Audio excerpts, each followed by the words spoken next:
Next ಕಡೆ engine wash ಆದಮೇಲೆ ಎಲ್ಲ ಬೇರಿಂಗಿಗೂ ಸ್ವಲ್ಪ ಲೂಬ್ರಿಕೇಟ್ ಮಾಡಬೇಕು. ಲೂಬ್ರಿಕೇಟ್ ಅಂದರೆ ಇಂಜಿನ್ ಆಯಿಲ್ ಹಾಕಬೇಕು.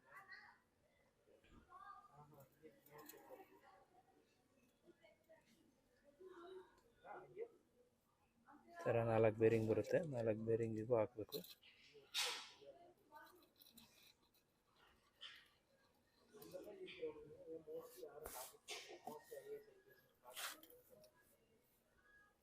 ಸಬ್ಸೆ ಬಡ ಏನಪ್ಪ ಅಂದರೆ ಇದು ಗೇರ್ ಡ್ರಮ್ ಅಂತಾರೆ ಇದಕ್ಕೆ. ಇದೇ ಗೇರ್ ಡ್ರಮ್. ಇದು ನಿಮಗೆ ಗೇರ್ಗಳು ಬೀಳಲ್ಲ, ಒಬ್ಬೊಬ್ರದ್ದು ಫಸ್ಟ್ ಗೇರ್ ಬೀಳಲ್ಲ, ಸೆಕೆಂಡ್ ಗೇರ್ ಬೀಳಲ್ಲ ಅಂತಿಲ್ಲ. ಇದು ಏನಾದರೂ ಇಶ್ಯೂಸ್ ಇದ್ದರೆ ವರ್ಕ್ ಆಗಲ್ಲ. ಇದಕ್ಕೆ ಇಲ್ಲಿ ನ್ಯೂಟ್ರಲ್ ಬಟನ್ ಬರುತ್ತೆ. ಇದು ನ್ಯೂಟ್ರಲ್ ಬಟನ್. ಇದು ಈ ಪೊಸಿಷನಲ್ಲಿ ಬಂದಾಗ ಎಲ್ಲ ಗೇರ್ಗಳು ನ್ಯೂಟ್ರಲ್ ಆಗುತ್ತೆ. ಇದನ್ನು ಈ ಥರ ಫಿಟ್ ಮಾಡ್ಕೋಬೇಕು. ಗೇರ್ಗಳಲ್ಲಿ ಇಶ್ಯೂ ಇದ್ದರೆ ಇದೇ ಮೇನ್. ಇದೇ ಗೇರ್ ಡ್ರಮ್ ಅಂತಾರೆ ಇದಕ್ಕೆ.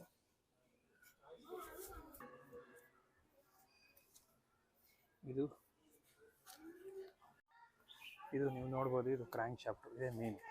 ಇದನ್ನು ನಾನು ರೀಸೆಟ್ ಮಾಡ್ಕೊಬಂದಿದ್ದೀನಿ. ಇದರಲ್ಲಿ ಏನಾಗುತ್ತೆ ಅಂತಂದರೆ ಇದು ಕ್ರ್ಯಾಂಕ್ ಶಾಫ್ಟು.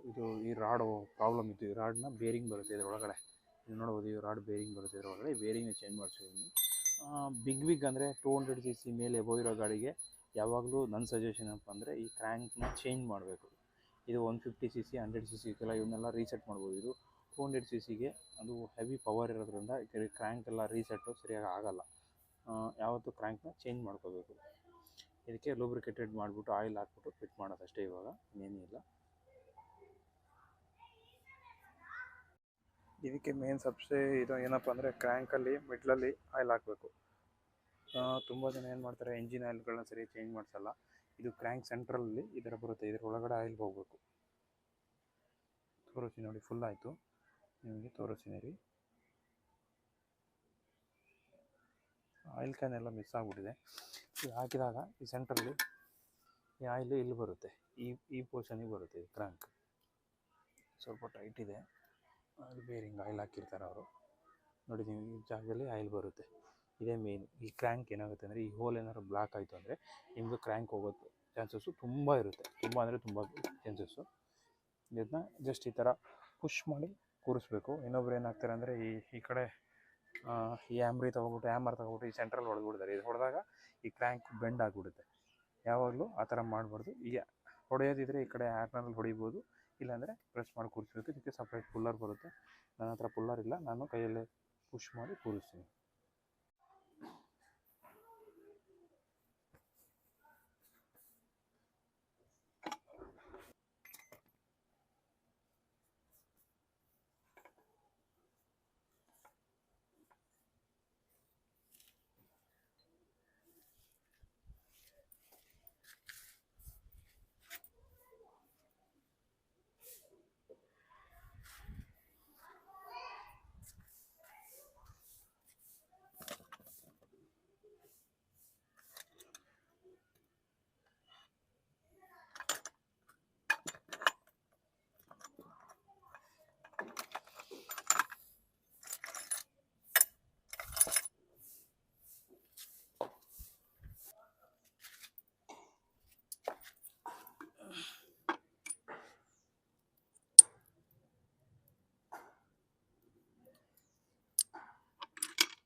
ಇದು ನೋಡ್ಬೋದು, ಇದು ಗೇರ್ ಫಂಕ್ಷನ್ಸ್. ಇದು ನೀವು first gear opposite shaft, counter shaft, gear shaft, ಅದು ಕ್ಲಚ್ ಶಾಫ್ಟ್, ಇದು GB ಶಾಫ್ಟ್ ಬರುತ್ತೆ. ಫಸ್ಟ್ ಗೇರಲ್ಲಿ ಬಿದ್ದಾಗ ನಿಮ್ಗೆ ಏನಾಗುತ್ತೆ ಅಂದರೆ ಟಾರ್ಕ್ ಜಾಸ್ತಿ ಬೇಕು, ಲೋಡ್ನ ಎಳೆಯೋ ಪವರ್ ಬೇಕು. ಅದಕ್ಕೋಸ್ಕರ ಏನಾಗುತ್ತೆ, ಕೌಂಟ್ರ್ ಶಾಫ್ಟಲ್ಲಿ ದೊಡ್ಡ ವೀಲ್ ಬರುತ್ತೆ. ಅದಾದಮೇಲೆ ಸೆಕೆಂಡ್ ಗೇರಲ್ಲಿ ಇಂಟರ್ಮೀಡಿಯೇಟ್ ಒಂದು ಸ್ವಲ್ಪ ಪವರ್ ಬೇಕು, ಅದಕ್ಕೆ ಸ್ವಲ್ಪ ದೊಡ್ಡದಾಗಿರುತ್ತೆ ವೀಲು. ಥರ್ಡ್ ಗೇರಲ್ಲಿ ನಿಮಗೆ ಮಾಮೂಲಿ ಸ್ಪೀಡ್ ಇರುತ್ತೆ. ಆಮೇಲೆ ಫಿಫ್ತ್ ಗೇರಲ್ಲಿ ಫೋರ್ತ್ ಗೇರಲ್ಲಿ ಇಂಟರ್ಮೀಡಿಯೇಟಲ್ಲಿ ಸೇಮ್ ಸ್ವಲ್ಪ ಚೇಂಜಸ್ ಇರುತ್ತೆ ಅಷ್ಟೇ. ಫಿಫ್ತ್ ಗೇರಲ್ಲಿ ನಿಮಗೆ ಕ್ಲಚ್ ಶಾಫ್ಟು ವೀಲು ಚಿಕ್ಕದು ಬರುತ್ತೆ. ಫಿಫ್ತ್ ಗೇರ್ ಆಗುತ್ತೆ ದೊಡ್ಡ ವೀಲ್ ಬರುತ್ತೆ. ದೊಡ್ಡ ವೀಲ್ ಅಂದರೆ ಮೋರ್ ದೆನ್ ಪವರ್ ಜಾಸ್ತಿ ಸ್ಪೀಡು 80 to 90 ಹೋಗುವಾಗ ನಿಮ್ಮದು ಇದು 1 ಟರ್ನ್ ಆದಾಗ ಇದು 3 ಟರ್ನ್ ಆಗಬೇಕು. ಆವಾಗ ಸ್ಪೀಡ್ ಜಾಸ್ತಿ ಆಗುತ್ತೆ. ಅದಕ್ಕೋಸ್ಕರ ಈ ಥರ ಕೊಟ್ಟಿರ್ತಾನೆ, ಚಿಕ್ಕದಕ್ಕೆ ದೊಡ್ಡದು. ನೋಡಿ ಇದು ಗೇರ್ ಅಲಾಮೆಂಟ್ಸ್ ಇದೆಲ್ಲ ಈ ಥರ ನೀಟಾಗಿ ಫಿಟ್ ಮಾಡಬೇಕು. ಇದನ್ನ ಗೇರ್ಗಳು ಈ ಗೇರ್ಗಳಲ್ಲಿ ಹೋದರೆ ನಿಮಗೆ ಟೀತ್ಗಳಲ್ಲಿ ಹೋದರೆ ಅಂದರೆ ಗೇರ್ಗಳಲ್ಲಿ ಸೌಂಡ್ ಬರುತ್ತೆ. ಫಿಫ್ತ್ ಗೇರ್ ಅಥವಾ ಫೋರ್ತ್ ಗೇರ್ ಹಾಕುವಾಗ ಟೈಟ್ ಆಗುತ್ತೆ, ಅಥವಾ ಗೇರ್ಗಳು ಟೀತ್ ಹೋದರೆ ರ್ಯಾಕ್ಲಿಂಗ್ ನಾಯ್ಸ್ ಥರ ಒಂಥರ ರಫ್ ನಾಯ್ಸ್ಗಳು ಬರುತ್ತೆ. ಯಾವಾಗಲೂ ಗೇರ್ ಫಿಟ್ ಮಾಡುವಾಗ ಗೇರ್ ಟೀತ್ಗಳೆಲ್ಲ ಚೆನ್ನಾಗಿದೆ ಅಂತ ಚೆಕ್ ಮಾಡಬೇಕು. ನಮ್ಮದೆಲ್ಲ ಟೀತ್ಗಳೆಲ್ಲ ಚೆನ್ನಾಗಿದೆ, ಯಾವುದೇ ಇಶ್ಯೂ ಇಲ್ಲ. ಇದರಲ್ಲಿ ಇದ್ದಿದ್ದು ಕ್ರ್ಯಾಂಕ್ ಮಾತ್ರ ಪ್ರಾಬ್ಲಮ್ ಇದೆ. ಅದಕ್ಕೋಸ್ಕರ ಕ್ರ್ಯಾಂಕು ಮತ್ತು ಬೋರ್ ರೀಸೆಟ್ ಮಾಡಿ ಹಾಕಿದ್ದೀನಿ. ಇದನ್ನ ಫಿಟ್ ಮಾಡ್ತಾಯಿದ್ದೀನಿ ಅಷ್ಟೇ.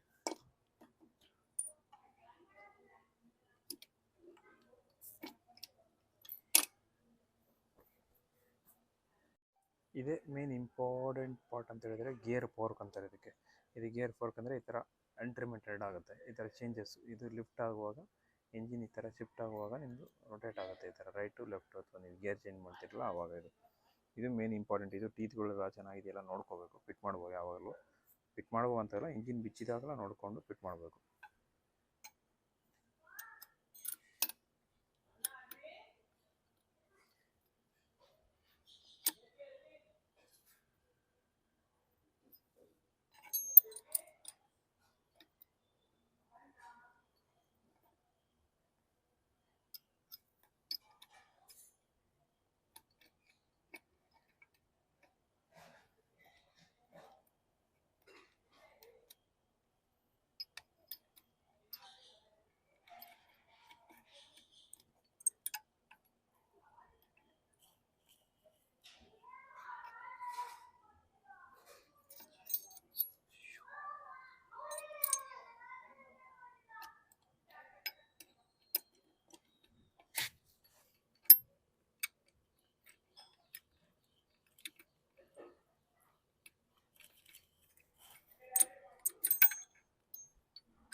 ನೋಡ್ಬೋದು ಆಲ್ಮೋಸ್ಟ್ ಸ್ವಲ್ಪ ಆ್ಯಂಗಲ್ನ ಈ ಕಡೆ ತಗೊಳ್ಳೋಣ.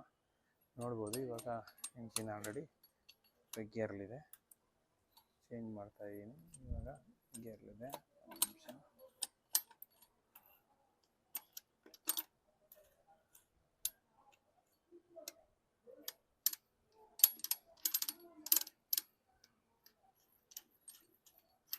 ಇದು ನ್ಯೂಟ್ರಲ್ ಅಂತ ಹೇಳಿದರೆ ಈ ಶಾಫ್ಟ್ ಹಿಡ್ಕೊಂಡು ಈ ಶಾಫ್ಟ್ನ ತಿರ್ಸಿದಾಗ ಇದು ಫ್ರೀಯಾಗಿ ರೊಟೇಟ್ ಆಗಬೇಕು. ಇದು ರೊಟೇಟ್ ಆಗಿಲ್ಲ ಅಂತ ಹೇಳಿದರೆ ನಿಮ್ಮದು ಗೇರ್ ಟರ್ಮಿನಲ್ ಕರೆಕ್ಟಾಗಿ ಕೂತಿಲ್ಲ ಅಂತ ಹೇಳ್ಬೋದು. ಬಟ್ ಇವು ನೋಡಿ ಬಂದು ಗೇರ್ ಹಾಕ್ತೀನಿ, ಇದು ಗೇರ್ ಡ್ರೈ ಅಲ್ಲ, ಗೇರ್ ಡ್ರಮ್ಮು. ಇದು ಸ್ವಲ್ಪ ಫಸ್ಟ್ ಗೇರ್ ಹಾಕಿದ್ದೀನಿ ನೋಡಿ. ಈ ಥರ ಹಾಕಿದಾಗ ನೋಡಿ ಈ ಥರ ಬರಲ್ಲ, ಈ ಥರ ಟೈಟ್ ಆಗಿರುತ್ತೆ. ಇದು ನೋಡಿ ಹಿಡ್ಕೊಂಡಿದ್ದೀನಿ, ಒಂದು ಕಡೆ ಇದಾದ್ಮೇಲೆ ಇದಾಗುತ್ತೆ, ಲಾಕ್ ಆಗುತ್ತೆ ನೋಡಿ. ನ್ಯೂಟ್ರಲ್ ಆಯ್ತು. ಇವಾಗ neutral, first gear, second gear, third gear and fourth gear.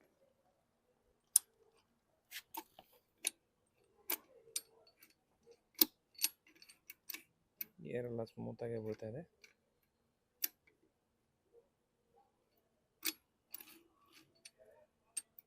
Fourth gear, third, first gear,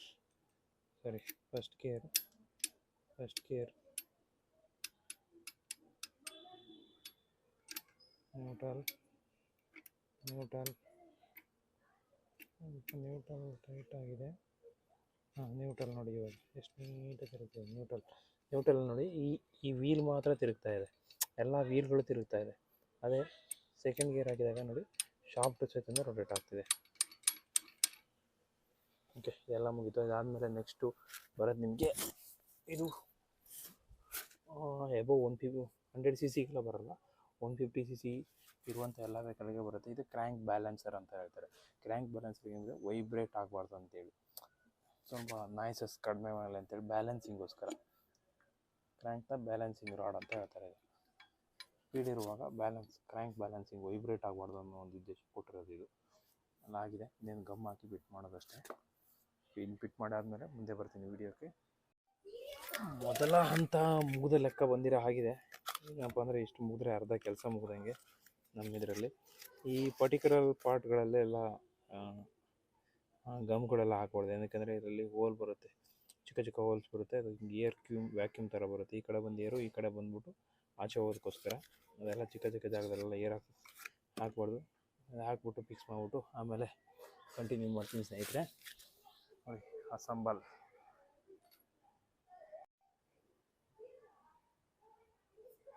ನಾನು ಯೂಸ್ ಮಾಡ್ತಾ ಇರೋದು 3 ಬಾಂಡ್ ಗಮ್ಮು, ನೀವು ನೋಡ್ಬೋದು. ಇದನ್ನು ಈ ಥರ ಯೂಸಸ್ ಮಾಡಿಬಿಟ್ಟು ಕೈಗೆ ಹಾಕ್ಕೊಬಿಟ್ಟು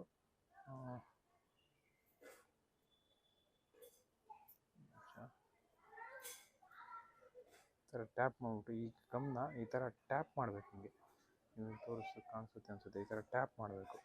ಈ ಥರ ಹಿಂಗೆ ಹಚ್ಚಿಬಿಟ್ಟು ಹಿಂಗೆ ಮುಂದೆ ಹೋಗಬಾರ್ದು, ಈ ಥರ ಟ್ಯಾಪ್ ಮಾಡಬೇಕು. ಇದು ಟ್ಯಾಪ್ ಮಾಡಬೇಕು. ಈ ಥರ ಟ್ಯಾಪ್ ಮಾಡಿದರೆ ಅದು ಗಮ್ಮು ಚೆನ್ನಾಗಿ ಕೂರುತ್ತೆ. ಅಂದರೆ ಈ ಥರ ಪ್ಯಾಕಿಂಗ್ ಕ್ಲೀನ್ ಮಾಡುವಾಗ ಯಾರಾದರೂ ಡ್ಯಾಮೇಜಸ್ ಮಾಡಿದರೆ ಆ ಥರ ಟ್ಯಾಪ್ ಮಾಡಿ ಕೂರಿಸ್ಬೇಕು. ಯಾವಾಗಲೂ ಈ ಥರ ಟ್ಯಾಪ್ ಮಾಡಿ ಕೂರಿಸ್ಬೇಕು ಸ್ನೇಹಿತರೆ.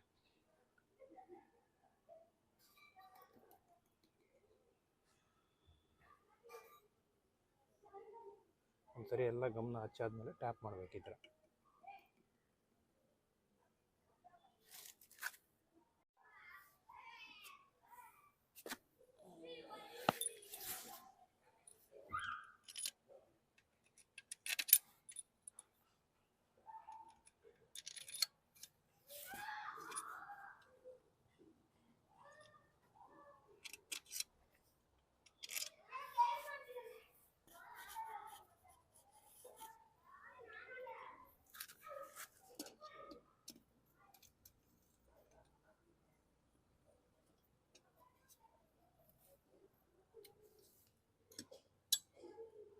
ಯಾವತ್ತು ಆಪೋಸಿಟಲ್ಲಿ ಟೈಟ್ ಮಾಡಬೇಕು. ಇಲ್ಲೊಂದು ಟೈಟ್ ಮಾಡಿದ್ಮೇಲೆ ಈ ಕಡೆ ಒಂದು ಟೈಟ್ ಮಾಡಬೇಕು.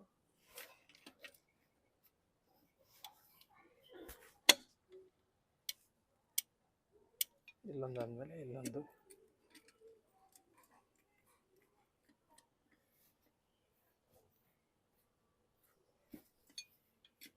ಈ ಕಡೆ ಯಾವುದೇ ಬೋಲ್ಟ್ಗಳನ್ನ ಟೈಟ್ ಮಾಡಬೇಕಾದ್ರೂ ನೀವು ಆಪೋಸಿಟಲ್ಲಿ ಟೈಟ್ ಮಾಡಿದರೆ ಕೇಸ್ ಕರೆಕ್ಟಾಗಿ ಕೂರುತ್ತೆ. ಇಲ್ಲಾಂದರೆ ಏನಾಗುತ್ತೆ ಅಂತ ಹೇಳಿದರೆ ಕರೆಕ್ಟಾಗಿ ಕೂರಲ್ಲ, ಏನಿಲ್ಲ.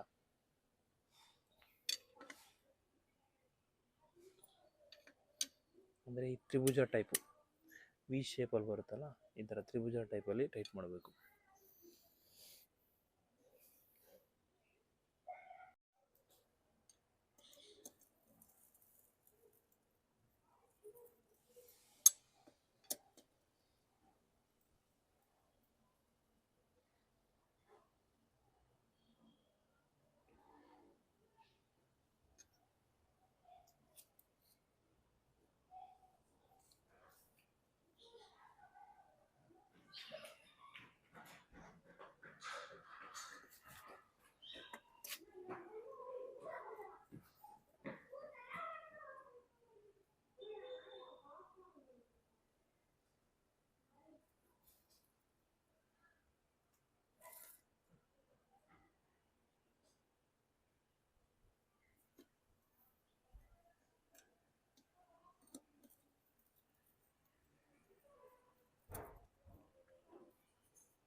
ಬೋಲ್ಟ್ಗಳನ್ನ 10 ನ್ಯೂಟ್ರನ್ ಮೀಟರ್ ಟೈಟ್ ಮಾಡಬೇಕು.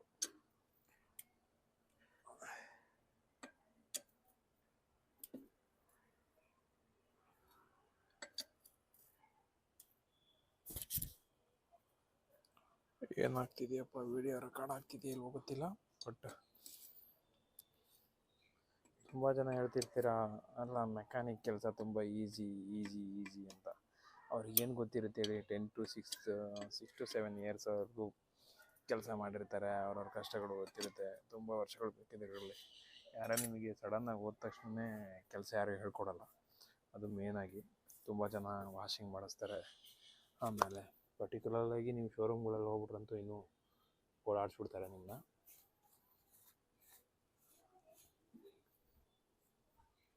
ನೆಕ್ಸ್ಟ್ ಇವಾಗ ಬೋರ್ ಪಿಟ್ ಮಾಡಿಬಿಡೋಣ. ಬೋರ್ ಪಿಟ್ ಮಾಡಿಬಿಟ್ಟು ಆಮೇಲೆ ಹೆಡ್ ಪಿಟ್ ಮಾಡುವ, ಎಲ್ಲ ಬೆಡ್ಡಿಂಗ್ ಹಾಕ್ಕೊಬಿಡುವ ಅಂತ ಯೋಚನೆ ಮಾಡ್ತಾ ಇದ್ದೀನಿ ಒಬ್ಬನೇ ಇರೋದು.